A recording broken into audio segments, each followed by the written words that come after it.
चलो बच्चों, hello आल्केन्स and hello arenes का एमसीक्यू लेक्चर देखेंगे। लेक्चर देखने से पहले आपको इस चैप्टर के कॉन्सेप्ट जो एक बार देखने पड़ेंगे, तो ही आपको एमसीक्यू समझ में आएंगे। मैंने बार बार आपको कहा है हर लेक्चर में, एमसीक्यू सॉल्व करने के लिए आपको सभी उस चैप्टर के पहले जिस चैप्टर के आप एमसीक्यू देख रहे हो उस चैप्टर का कॉन्सेप्ट पहले क्लियर करो। SN1 क्या है, SN2 क्या है, बाकी की सभी रिएक्शन एक बार आप देख डालो तो ही आपको समझ में आएगा। चलो पहला क्वेश्चन देखते हैं। Which reaction faster from SN1 की तरफ से देखा जाए तो कौन सी रिएक्शन इसमें से कौन सा प्रोडक्ट इसमें फास्ट होगी। 4 दिया हुआ है इसमें, देख लो ABCD, इसको पहले को आप ये बोल सकते हो B है, C है, D।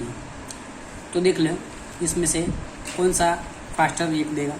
तो इसकी हिंट में देख लेते हैं कि SN1 के लिए बोला हुआ है तो सबसे पहले आपको मालूम होना चाहिए कि SN1 में rate of reaction proportional to carbon cation stability, उसकी स्टेबिलिटी के ऊपर ये डिपेंड करता है। SN1 रिएक्शन उसकी कार्बोकैटायन की स्टेबिलिटी के ऊपर डिपेंड करता है। अब उसमें क्या होगा, प्राइमरी से ज़्यादा सेकेंडरी स्टेबल होगा और उससे टर्सरी ज़्यादा स्टेबल होगा, और टर्सरी से भी ज़्यादा उसका रेजोनेंस स्ट्रक्चर सबसे ज़्यादा क्या होगा, स्टेबल होगा। चलिए फिर से बोलता हूँ कि SN1 रिएक्शन में स्टेबल का खाली आप ये लाइन याद रखो कि प्राइमरी से ज़्यादा सेकेंडरी, सेकेंडरी से ज़्यादा टर्सरी और टर्सरी से ज़्यादा रेजोनेंस। ओके, तो देख लेते हैं। जिसके साथ Cl जुड़ा हुआ है वो कार्बन एक ही कार्बन के साथ जुड़ा हुआ है, इसलिए ये प्राइमरी होगा। तो प्राइमरी तो देख सकते हैं बच्चों लोग को सबसे कम स्टेबल है। ओके, अब देखो ये भी रेजोनेंस, परंतु ये क्या है, ये बिल्कुल भी स्टेबल नहीं है क्योंकि ये यहाँ से यहाँ और हर जगह जा सकता है, ये स्टेबल है नहीं। परंतु यहाँ पे भी देख लेंगे ये डबल बॉन्ड है, तो ये डबल बॉन्ड ये रेजोनेंस बनेगा। इसका डबल बॉन्ड हम यहाँ भी यहाँ से Cl हटेगा तो इसका डबल बॉन्ड यहाँ भी आ सकता है, तो इसका रेजोनेंस स्ट्रक्चर बनेगा। और यहाँ पे रेजोनेंस स्ट्रक्चर बन सकता नहीं है। क्यों? क्योंकि Cl हट जाएगा तब एक ही सिंगल डबल बॉन्ड है, वापिस ये डबल बॉन्ड कहीं जा सकता नहीं है। तो अगर रेजोनेंस स्ट्रक्चर नहीं बनते तो हम टर्सरी को ही फाइनल आंसर दे दें। पर रेजोनेंस स्ट्रक्चर में देखो रिंग वाले कभी भी पॉसिबल नहीं है, जिसमें रिंग है वो हमेशा अनस्टेबल में आएगा, ये तो बिल्कुल अनस्टेबल है। ओके, अब आंसर हो सकता है खाली ये 4 और 2। तो इसमें देख सकते हैं कि रेजोनेंस स्ट्रक्चर यहाँ पे डबल बॉन्ड है, डबल बॉन्ड का डबल बॉन्ड यहाँ भी आ सकता है, इसीलिए फाइनल आंसर होगा सेकंड। ओके, इसका रेजोनेंस स्ट्रक्चर बनेगा और 2 स्ट्रक्चर, पहला ये और दूसरा यहाँ पे डबल बॉन्ड एक्स्ट्रा बन जाएगा। ओके, इसीलिए सेकंड वाला क्या होगा, आपका फाइनल आंसर होगा। क्लियर? तो ये फर्स्ट MCQ है, आगे देखते हैं।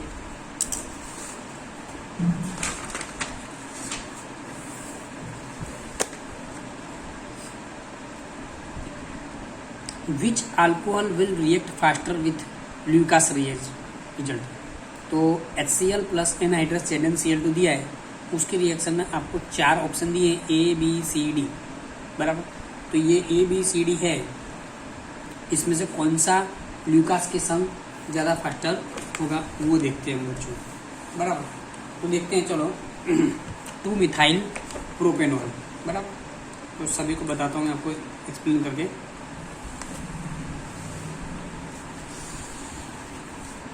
चलिए, बात है ल्यूकास की, बराबर, ल्यूकास रिजल्ट की।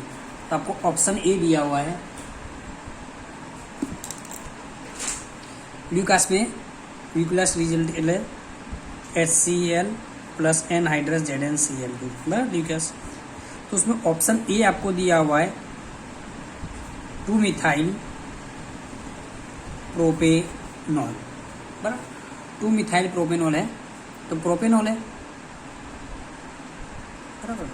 2 मिथाइल है, इसलिए ये C, मैं H सेट नहीं कर रहा हूँ, H आप समझ जाओगे। ये ऑल 2 मिथाइल प्रोपेनॉल पहला ये, तो ये स्ट्रक्चर को दिया नहीं है, इसके ऊपर से आपको डिपेंड करना है कौन सा फास्टर है। चलो पहला ये दिया हुआ है। सेकंड आपको दिया हुआ है ब्यूटेन 1 ऑल। चलो ब्यूटेन 1 ऑल देखा जाए तो पहले ब्यूटेन बना देते हैं। ये ब्यूटेन हो गया, 1 वाले यहाँ पे OH ज्वाइन कर दिया, बराबर। चलो C ब्यूटेन 2 वाल, चलो ब्यूटेन बना दो पहले आप, तो 2 वाल पे आप 2 पे OH बना दोगे, सिंगल बॉन्ड है, डबल बॉन्ड नहीं है, इस पे 2 पे OH बना देंगे, बराबर। चलो थर्ड देख लेते हैं, sorry 4th D 2 methyl propane 2 all, okay 2 methyl 2 बना दिया,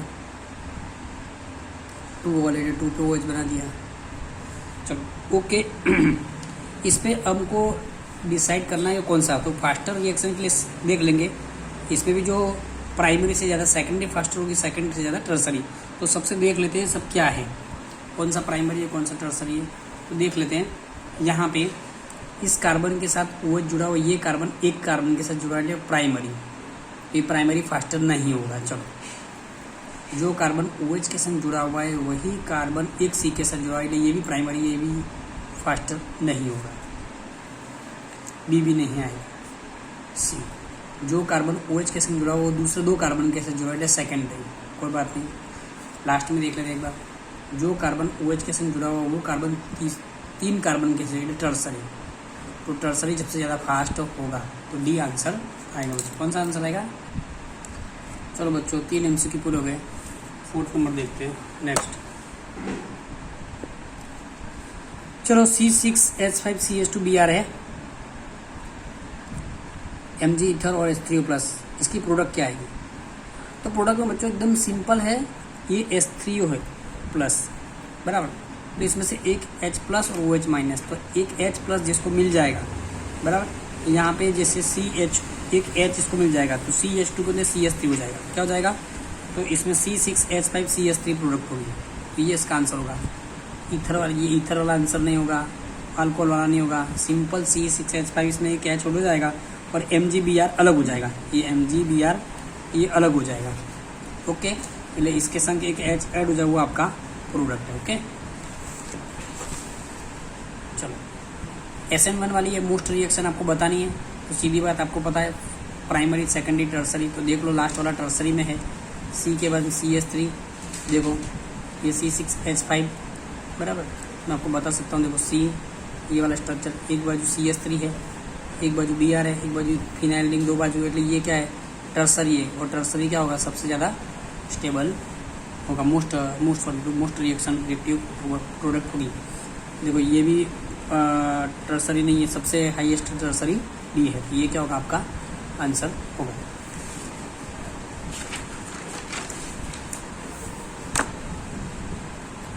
For a given alkyl group, the boiling point of alkyl halide following order, तो बॉइलिंग पॉइंट में आपको ऑर्डर ही डायरेक्ट मैं आपको बता देता हूँ कि जैसे I है, I के बाद Br के बाद Cl, तो आपको ये ऑर्डर आपको याद रखना है, ओके। चलो अल्कली हेलाइड और ट्रीटमेंट विद KOH के साथ आप करोगे तो देखो ना, अल्कली हेलाइड क्या हो जाएगा? अल्कीन देगा, क्या हो जाएगा? डबल बॉन्ड देता है। अल्कली हेलाइड KOH के साथ करेंगे तो अल्कोहल नहीं देगा, अल्केन नहीं देगा, अल्डेट क्या देगा? वो अल्किन, डबल बॉन्ड आते हैं तो अल्किन देगा, ये याद रखोगे, बराबर। या आप रिएक्शन देखोगे चैप्टर में आपको मालूम पड़ जाएगा, ओके।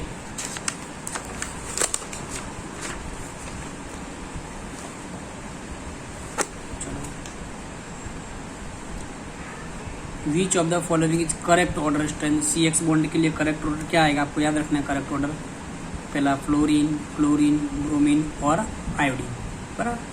फ्लोरीन सबसे ज़्यादा स्टेबल है, क्लोरीन, फिर ब्रोमीन और आयोडीन, बड़ा स्ट्रेंथ के लिए, शक्तिशाली स्ट्रेंथ के लिए सबसे ये वाटर आपको याद रखना है। चलो which carbon halogen bond has a lowest bond enthalpy किसकी है? Ci की है, कार्बन के साथ आयोडीन की इस पर लोएस्ट है, याद रखना। बोर्ड में ये 2012 में पूछा गया है।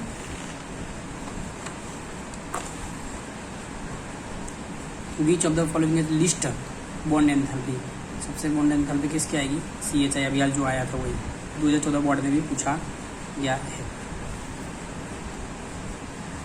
आइसोब्यूटाइल क्लोराइड है, the type of halide in isobutyl chloride है, बराबर। तो आइसोब्यूटेल हाइड ड्रॉ करके बताता हूँ आपको। देखो CH है, यहाँ CC आएगा, आइसोब्यूटेल में CH3 यहाँ आएगा, यहाँ पे खुद ही हेलाइड ज्वाइन कर दिया, बराबर। तो आइसोब्यूटेल हाइड कौन सा है, तो जिस कार्बन के साथ हेलोजन जुड़ा हुआ उसके साथ एक ही कार्बन जुड़ा हुआ है, तो ये प्राइमरी हुआ। कौन सा होगा, प्राइमरी आएगा। ओके,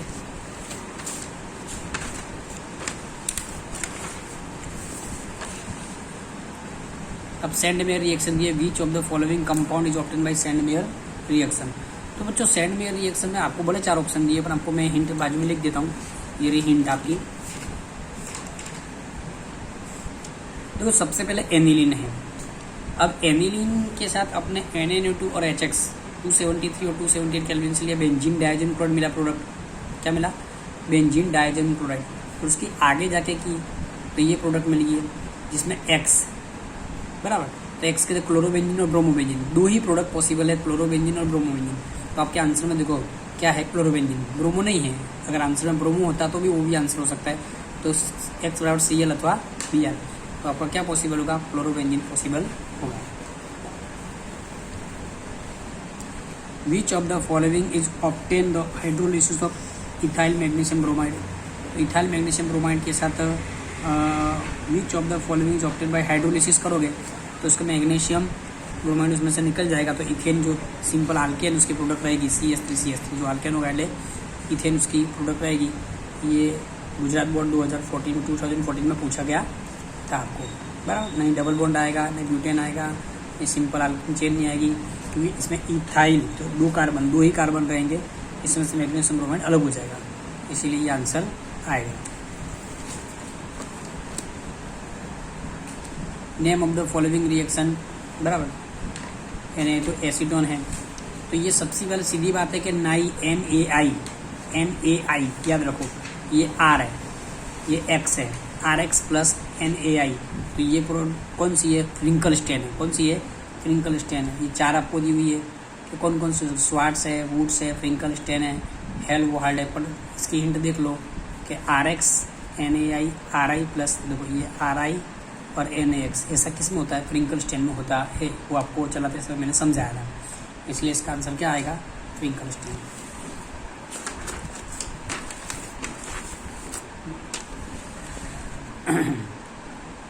टू 2012 में पूछा गया था कि इसकी प्रोडक्ट, अभी हाल ही हमने प्रोडक्ट चलाई थी, इसकी प्रोडक्ट बेंजीन डायज़ोनियम क्लोराइड होगी। अभी 2 मिनट पहले बताया था, सेंड मेयर रिएक्शन है।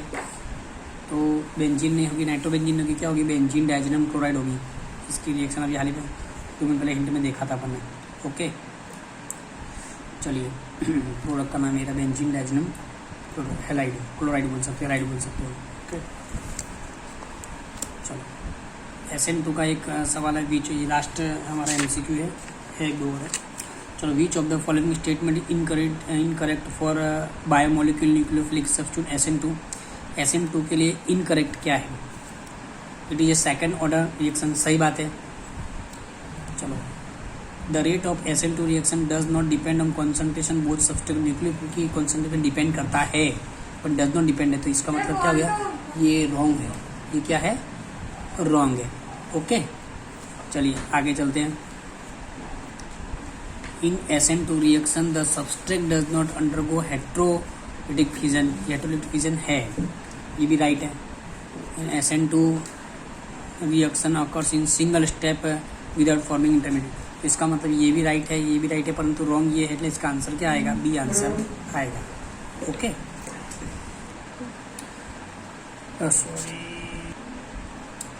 चलिए बच्चों, इसमें इतने ही MCQ है, और जो मोस्ट इंपॉर्टेंट MCQ उसकी सीट मैंने कल भेजी दी थी, और ये MCQ एक बार आप देख लेना, इसमें से भी एग्जाम में आ सकते हैं। ये मोस्ट इंपॉर्टेंट MCQ है, सभी MCQ का लेक्चर बनाना मुश्किल है, पर बाद में हम और भेजते रहेंगे। और जो कल हमारी एग्ज़ाम है उसके लिए मैं आपको थोड़ी हिंट दे देता हूँ कि हेलो आल्केन हेलो एरिन्स करना है, आपको अल्कोहल फिनोल ईथर करना है। तो दोनों चैप्टर के, इस चैप्टर के मैंने MCQ तो बना दिए हैं, उसके अगर बना पाऊँगा ट्राई करूँगा, नहीं बना पाऊँगा तो भी मैं उसके मोस्ट इंपॉर्टेंट MCQ की सीट आपको भेज दूँगा, बराबर है। और इन 2 चैप्टर में से 40 मार्क का टेस्ट है कल, और 2 चैप्टर में से अपने 15 MCQ लेंगे और 25 मार्क्स के डिस्क्रिप्टिव सेक्शन लेंगे, जिसमें 5 मार्क के 5 सवाल पूछ लेंगे और 1 मार्क के 15 MCQ पूछेंगे। चलो बच्चों, ओके, थैंक यू बच्चों, बेस्ट ऑफ लक।